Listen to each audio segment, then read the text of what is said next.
পুরাতন হাইওয়ে সড়কে রাত পর্যন্ত যা ছিল স্বাভাবিক। এখন মাত্রা যেতে অতিরিক্ত পানি বাড়ে গেছে, মানে পানি মাত্রা যেতে বাড়তেছে। আমি এখন হাঁটি আসতেছি আর কি, গাড়ির মানে চলার মতো কোনো অবস্থা নেই, যোগাযোগ বন্ধ, সব কিছু বন্ধ। কারেন্ট তো চলে গেছে সকালবেলা, এখন নেটওয়ার্ক যা আছে একটু পরে হয়তো এটা চলে যাবে এই আর কি। পুরাতন ঢাকা চট্টগ্রাম মহাসড়ক নির্ভর করছে। আমি এখন যদি ওদিকে যা ছিল এদিকে আরও পানি বেশি, আর সামনের দিকে অবস্থা আমরা বলতে পারছি না। আমি সামনের দিকে হাইট নিচ্ছি আর কি, মানে এখন চুরি কাটে গেছিলাম, আমি সাইড করে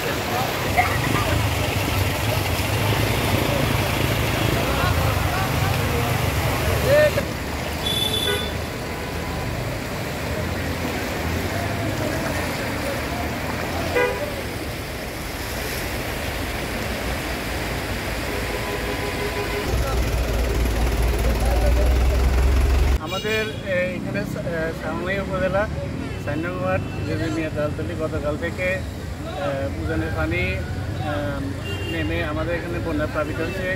গতকাল থেকে পানি বাড়তেছে, বাড়ার কারণে আমাদের এখানে আমরা সমস্যায় আছি। রান্নাবান্না, গরু ছাগল, হাঁস মুরগি থেকে শুরু করে একদম বাসস্থান সব বন্যায় প্লাবিত হয়ে গেছে।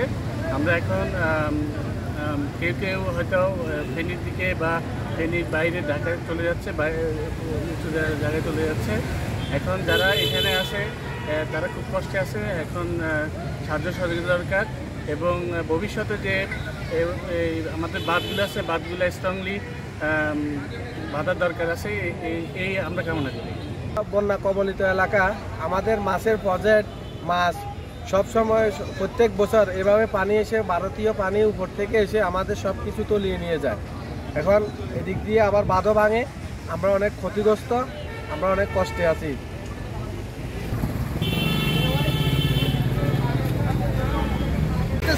পানির স্রোতের জন্য এখানে দাঁড়ানো যাচ্ছে না, আর যান চলাচল খুবই ভয়াবহ অবস্থাতে আছে। গতকালে পানি কম ছিল, এখন পর্যন্ত পানির অবস্থা অনেক ভয়াবহ চলতেছে।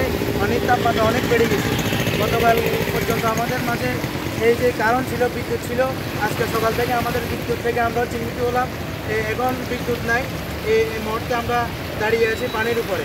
পানির অবস্থা অনেক বেশি, পানি অনেক বেশি, এখানে যান চলাচলের মানুষের কষ্ট হইতেছে, মানুষেরা দুর্ভোগে পড়তেছে।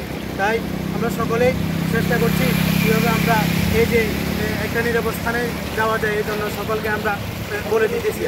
আমাদের এখানে সামলাই উপজেলা 4 নং ওয়ার্ড মিয়া তালতলি গতকাল থেকে উজানের পানি নেমে আমাদের এখানে বন্যা প্লাবিত হচ্ছে।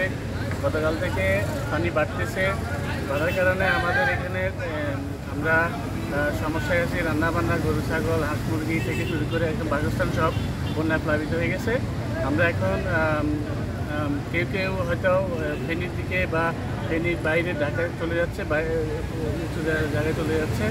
এখন যারা এখানে আসে তারা খুব কষ্টে আছে। এখন সাহায্য সহযোগিতা দরকার, এবং ভবিষ্যতে যে আমাদের বাঁধগুলো আছে, বাঁধগুলো স্ট্রংলি বাঁধার দরকার আছে, এই আমরা কামনা করি।